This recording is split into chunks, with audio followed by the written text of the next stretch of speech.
लगता होगा कि पाप कितना बढ़ गया है, भाई भाई का दुश्मन हो रहा है। जो पत्नियां पतियों को परमेश्वर मानती थी वो आज अपने पति को किसी और के लिए छोड़ दे रही हैं। लेकिन आपके यह जानकर होश हो जाएंगे कि यह तो घोर कलयुग का एक पर भी नहीं है। जब घोर कलयुग आएगा पापियों की गिनती करते नहीं बनेगी। उस दौरान सिर्फ अधर्म का राज होगा और अधर्म भूखे राक्षस की तरह अपने पैर एक एक सेकंड में बढ़ाता जाएगा, जिससे उस समय का एक आदमी नहीं बचेगा। आज के दौर में बेवफा पति या बेवफा पत्नियों के किस्से सुनने को मिल जाते हैं, लेकिन फिर भी हम अपने पेरेंट्स या फैमिली के कई कपल्स या आसपास के हैप्पी कपल्स को देखते हैं जो अच्छे एग्जाम्पल सेट करते हैं। पर आपको यह जानकर हैरानी होगी कि एक समय ऐसा भी आएगा जब ऐसी एक भी स्त्री नहीं बचेगी जो अपने पति की इज्जत करती हो। वो सभी पराये मर्दों के साथ रिश्ता भी रखेगी। और हाँ, उस समय 161 साल की बच्चियां बच्चों को जन्म देंगी। एक बार उस समय को सोच कर देखिए कितना खतरनाक समय होगा वो। भले ही तब हम ना रहे, लेकिन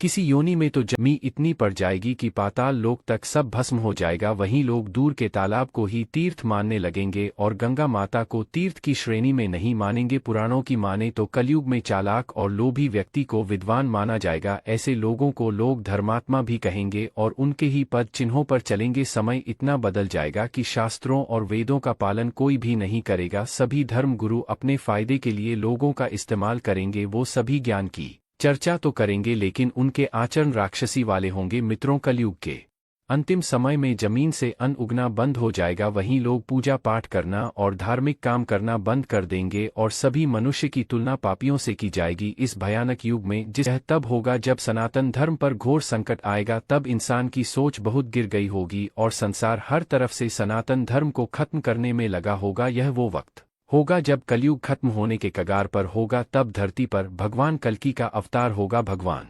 कल्कि कोई और नहीं बल्कि भगवान विष्णु के ही अवतार होंगे। वहीं दूसरी तरफ राक्षस कली को ही सभी लोग अपना भगवान मानने लगेंगे। वो जैसा कहेगा वही कलयुग के लोग किया करेंगे। कल्कि अवतार के जन्म लेने से पहले ही कली पुरुष संपूर्ण मानव जाति पर हावी हो चुका होगा, जिसके बाद भगवान को पहचान पाना उन लोगों के लिए बहुत मुश्किल हो जाएगा। हर एक इंसान कली पुरुष की मायावी शक्तियों की कैद में आ जाएगा, जिससे जो वो चाहेगा वैसा ही होगा। अच्छा, सिर्फ यही नहीं, कली पुरुष इंसानों के अंदर घुसकर उन्हें बुराइयों के रास्ते पर धकेलने की कोशिश भी करेगा। यह समझ के साथ भौतिक स्वरूप भी ले लेगा और शक्तिशाली हो जाएगा। कली पुरुष का शक्ति स्रोत अधर्म है, यानी कि उसकी शक्तियों को अधर्म दुगना करता है और वही इसे इस युग में मिलता है। बढ़ती शक्तियों के साथ उसकी सेना में इंसान ही होंगे और तो और कली पुरुष इंसानों को भी वो शक्तियां देगा जिनकी उनको जरूरत होगी। इंसानों की बढ़ती शक्तियों से कली पुरुष भी और ताकतवर होता जाएगा। धीरे धीरे इंसान की शक्ति देवताओं से भी ज्यादा हो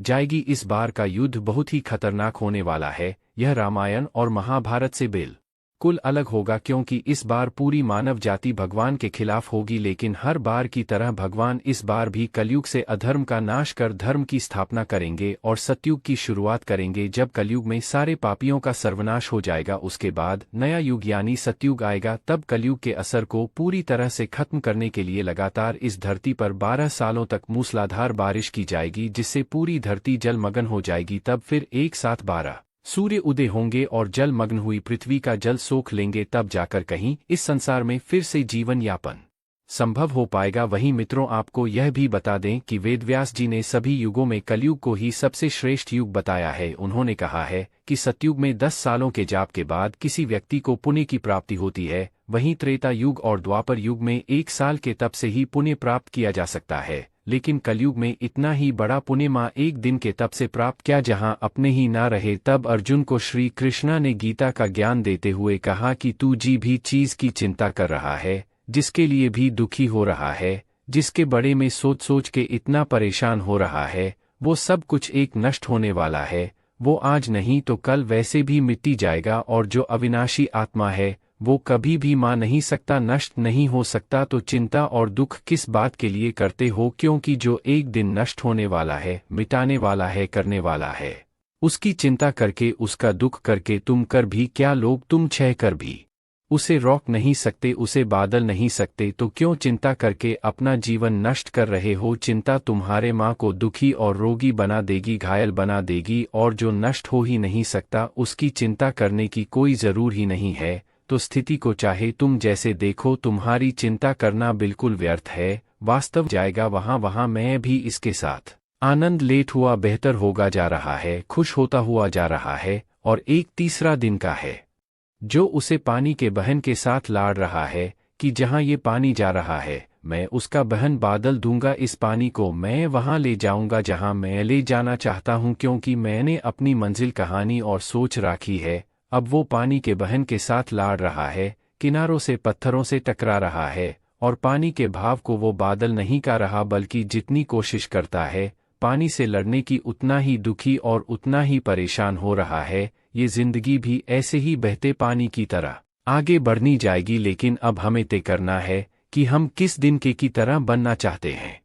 या तो हम चिंता करके खुद को परेशान करके जिंदगी से लड़ते रहे, जिंदगी से शिकायतें करते रहे, या तो फिर हम उसे दूसरे दिन के की तरह बने कि जहां जिंदगी जा रही है इसमें आनंद लेना शुरू कर दें, इसमें ही खुश रहना शुरू करते। हमारी हालात उसे व्यक्ति जैसी है कि एक बार राजा नगर से गुजर रहा था, उसे राजा ने मार्ग में देखा कि एक गरीब बुद्ध व्यक्ति अपने सर पर लड़कियों का गठन बांधकर ले जा रहा था। राजा को उसे व्यक्ति पे बहुत दया आई। राजा ने उसे व्यक्ति से कहा कि तुम इतनी गर्मी में इतना बड़ा लड़कियों का गठन अपने सर पे ले जा रहे हो, पसीने से लटपट लगे पड़े हो, आओ तुम मेरे रथ में आकर बैठ, जो तुम्हें जहां जाना है मैं तुम्हें छोड़ दूंगा। तो वो व्यक्ति खाने लगा, महाराज ने बहुत गरीब आदमी हूँ, मैं आपके रक्तबे कैसे बैठ सकता हूँ, मैं तो आपके आगे बहुत छोटा हूँ। राजा ने कहा कि मैं छोटा बड़ा अमीर गरीब नहीं मानता, मनुष्य को मनुष्य की मदद करनी चाहिए। अगर हमारे पास कुछ ज्यादा है और अगर किसी को जरूर है तो उसे वह चीज जरूर देनी चाहिए। तुम भी एक मनुष्य हो और मैं भी एक मनुष्य हूँ, और अगर एक मनुष्य दूसरे मनुष्य की पीड़ा को नहीं समझेगा तो वह मनुष्य नहीं है, वो तो पशु के समाज है। इसलिए तुम मेरी गाड़ी में ए, जो मैं तुम्हें तुम्हारी मंजिल पे छोड़ दूंगा। राजा के ऐसा खाने पर वो किसान राजा के रथ में बैठ गया। जब हर चिंता अपना हर दुख तुम मुझमें पर छोड़ दो, मैं तुम्हारे हर दुख को दूर कर सकता हूँ, मैं तुम्हारे हर चिंता को दूर कर सकता हूँ। लेकिन यहाँ हर एक मनुष्य अपने सर पर चिता की लड़कियों का गठन लेकर घूम रहा है, हालांकि कर कुछ नहीं सकता, ताकत कुछ नहीं है, लेकिन इंसान अपना जोर चलता राहत है। हर इंसान को लगता है कि सब कुछ मैंने संभल रखा है, मैं अगर ध्यान ना डन, मैं अगर कुछ ना करूं तो सब कुछ बर्बाद हो जाएगा, सब कुछ खत्म हो जाएगा। मैंने कहानी सनी, एक महल में छिपकली रहती थी, वो सब छिपकलियों की रानी थी। जब कहानी भी जाना होता था तो जो छिपकलियों उसके नीचे थी वह उन्हें भेज देती थी, वो खुद कहानी नहीं जाती थी। एक दिन नहीं रह पाएंगे, इधर एक पाल के लिए भी सांस लेना भूले और उधर मौत सामने आ जाएगी। और मनुष्य को सोने की चिंता करने की ऐसी बीमारी है कि वह सिर्फ आज की चिंता नहीं करता और ना ही सिर्फ अपने कल की चिंता करता है, वो अपने आने वाले 10 20 50 साल बुढ़ापे तक की, अपने करने के बाद तक की भी चिंता करता है। और एक बात याद रखना कि जो लोग बहुत ज्यादा सोचते हैं, बहुत ज्यादा चिंता करते हैं, उनमें कुछ भी करने की शक्ति ही खत्म हो जाती है, क्योंकि चिंता करने में ही उनकी सारी ऊर्जा नष्ट हो जाती है। ये कलयुग है ना, इस युग में लोग सोचते ज्यादा है, करते बहुत कम है। कलयुग का मनुष्य स्वभाव से आलसी और सिर्फ व्यर्थ की बातें सोचता रहता है, जिसे करना होता है ना वो ज्यादा सोचता नहीं है, उसे कार्य को कर लेट है। पर आप अपने आसपास की दुनिया पे नजर डाल के देखो, आपको अधिकतर लोग ना करने वाले ही मिलेंगे, आपको अधिकतर लोग वही मिलेंगे या तो व्यर्थ की चिंता करेंगे या तो सिर्फ आलसी करेंगे या सिर्फ बहाने ही देते रहेंगे कि इस वजह से मैं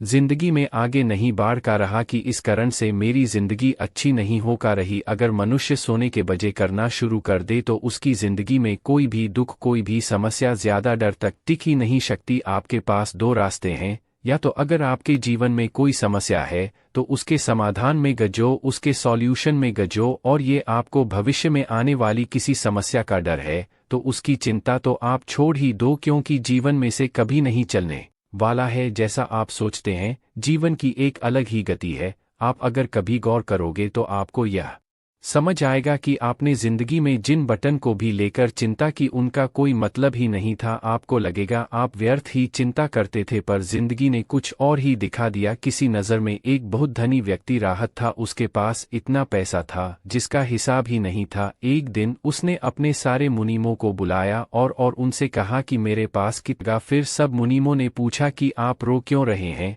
आपके पास तो अपार संपत्ति है। तो वो व्यक्ति खाने लगा कि आप लोगों ने कहा कि मेरी 7 पीढ़ियां बैठकर का शक्ति है, उन्हें कोई कम करने की जरूर नहीं है, लेकिन जब 8वीं पीढ़ी आएगी तो उसका क्या होगा, तथा उन्हें के बड़े में सोचकर मैं दुखी हो रहा हूँ। यही आजकल के हर मनुष्य की समस्या है। आज सब ठीक है, लेकिन कल कुछ गलत ना हो जाए, उसकी चिंता में परेशान हुए जा रहे हैं। किसी नगर में एक राजा राहत था, उसका राज्य बहुत बड़ा था और उसके राज्य के आसपास के जो राजा थे उनके साथ भी उसके संबंध बहुत अच्छे थे, लेकिन वो राजा चिंता करता राहत था कि अगर कल को ये सारे राजा मेरे शत्रु बन जाए, मुझमें पर हमला कर दे तो मेरा क्या होगा, मैं आगे कैसे जी पाऊंगा, मेरी जिंदगी कैसे चल पाएगी। बेवजह की इन चिंता में उलझा राहत था। एक दिन वो अपने गुरुजी के पास गया और गुरुजी को जाकर उसने बताया कि मुझे बहुत चिंता होती है कि यह जितने भी राजा मेरे राजा के आसपास रहते हैं, कल को अगर यह मेरे शत्रु हो गए और मुझमें पर हमला कर दिया तो मैं कहाँ जाऊंगा। गुरुजी उसे राजा का मां समझ गए और उन्होंने उसे राजा से कहा कि तुम्हारी नगर में एक महिला रहती है,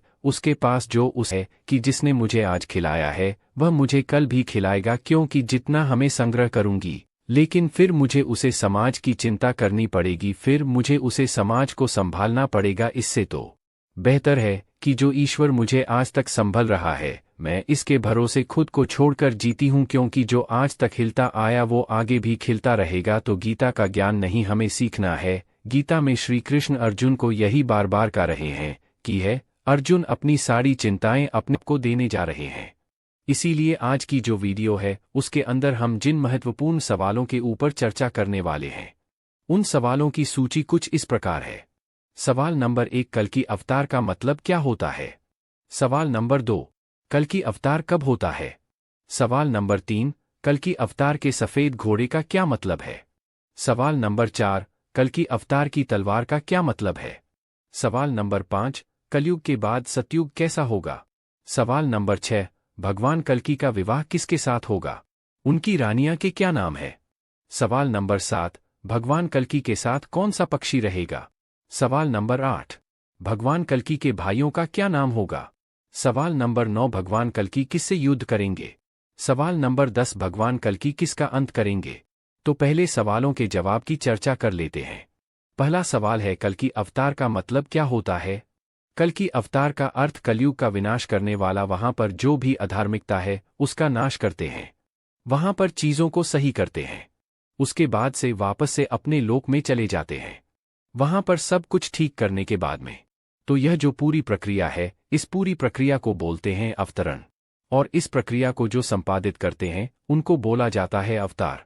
तो इसलिए कल्कि अवतार का अर्थ क्या हुआ? जो कि उच्च लोक से आते हैं और यहां पर आकर कली का कीलन करते हैं, कलयुग को समाप्त करते हैं, और कलयुग को समाप्त करने के बाद में वापस से अपने लोक को पुनः चले जाए।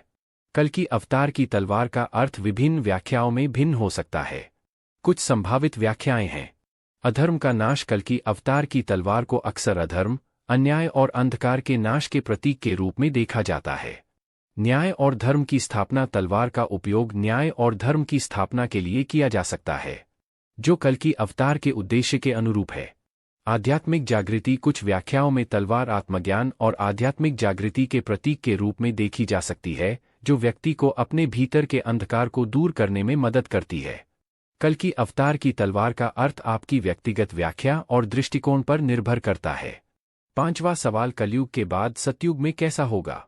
कलयुग के बाद सतयुग की कल्पना एक आदर्श और शांतिपूर्ण युग के रूप में की जाती है, जहां सत्य और न्याय, सतयुग में सत्य और न्याय का बोलबाला होगा और लोग ईमानदारी और नैतिकता के साथ जीवन जीने की कोशिश करेंगे। शांति और सौहार्द, इस युग में शांति और सौहार्द का वातावरण होगा, जहां लोग एक दूसरे के साथ प्रेम और सहयोग से जीवन जीने की कोशिश करेंगे। आध्यात्मिक जागृति, सतयुग में लोगों में आध्यात्मिक जागृति होगी और वे अपने जीवन को अधिक अर्थपूर्ण और उद्देश्यों में अलग अलग विवरण दिए गए हैं। कुछ स्रोतों के अनुसार पद्मावती और रमावती, कुछ पौराणिक कथाओं में भगवान कल्कि की 2 पत्नियों का उल्लेख है, जिनके नाम पद्मावती और रमावती हैं। विष्णु के अवतार के रूप में भगवान कल्कि को भगवान विष्णु के अवतार के रूप में माना जाता है और उनकी पत्नी के रूप में देवी लक्ष्मी की भूमिका हो सकती है। 7वां सवाल, भगवान कल्कि के साथ कौन सा पक्षी रहेगा और उसका नाम क्या होगा? शुक एक पौराणिक तोता है जो भगवान राम की कथा में उल्लेखित है। शुक और उसकी पत्नी सारिका की कथा रामायण और अन्य पौराणिक ग्रंथों में मिलती है।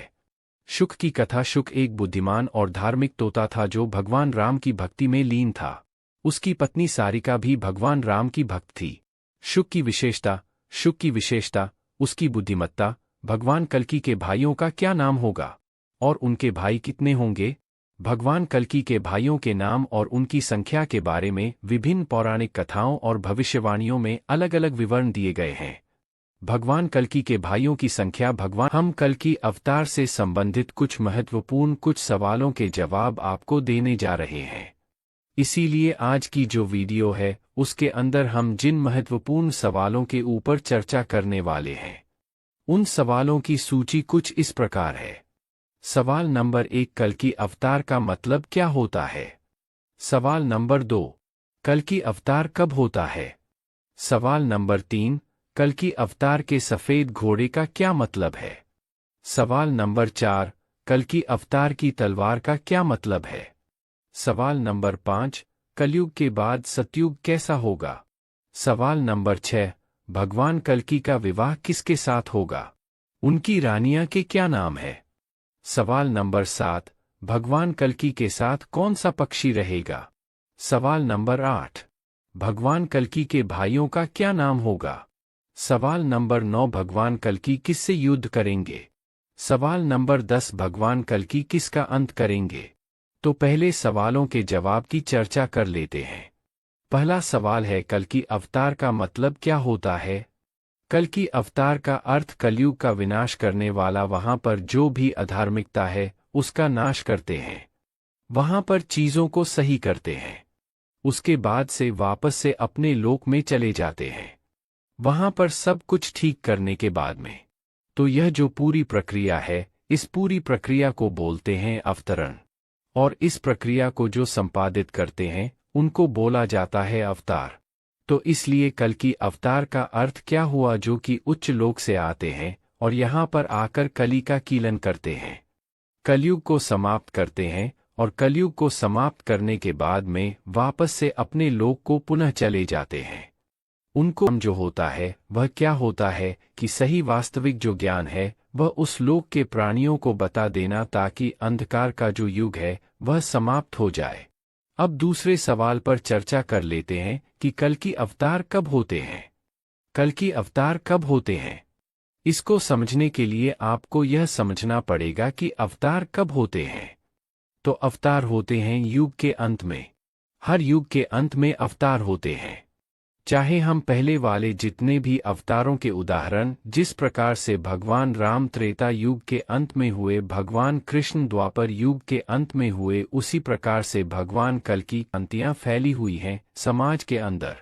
क्या भगवान कल्कि का जो सफेद घोड़ा है, जो जयपुर के अंदर जो मंदिर है, जो यह भ्रामक प्रचार किया गया है कि जयपुर का एक राजा था, उसने एक मंदिर का निर्माण किया, वहां पर एक सफेद घोड़ा है, वहां उसके पैर में घाव है।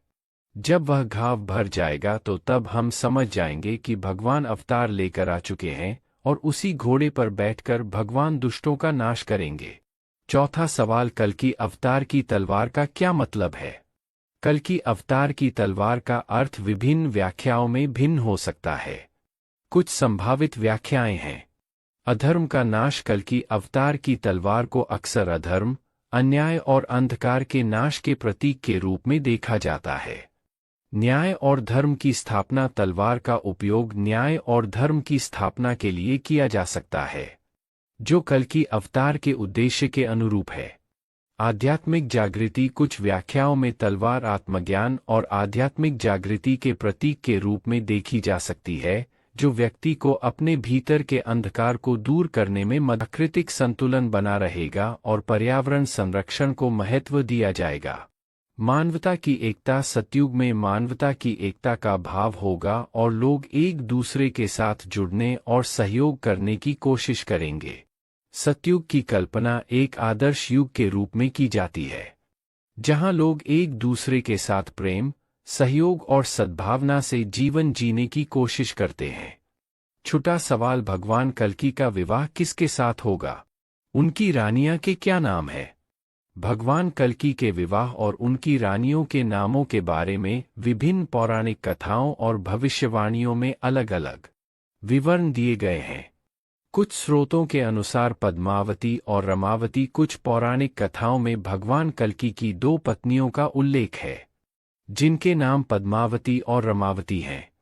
विष्णु के अवतार के रूप में भगवान कल्कि को भगवान विष्णु के अवतार के रूप में माना जाता है और उनकी पत्नी के रूप में देवी लक्ष्मी की भूमिका हो सकती है। 7वां सवाल, भगवान कल्कि के साथ कौन सा पक्षी रहेगा और उसका नाम क्या होगा? शुक एक पौराणिक तोता है जो भगवान राम की कथा में उल्लेखित है। शुक और उसकी पत्नी सारिका की कथा रामायण और अन्य पौराणिक ग्रंथों में मिलती है। शुक की कथा, शुक एक बुद्धिमान और धार्मिक तोता था जो भगवान राम की भक्ति में लीन था। उसकी पत्नी सारिका भी भगवान राम की भक्त थी। शुक की विशेषता, उसकी बुद्धिमत्ता। भगवान कल्कि के भाइयों का क्या नाम होगा और उनके भाई कितने होंगे?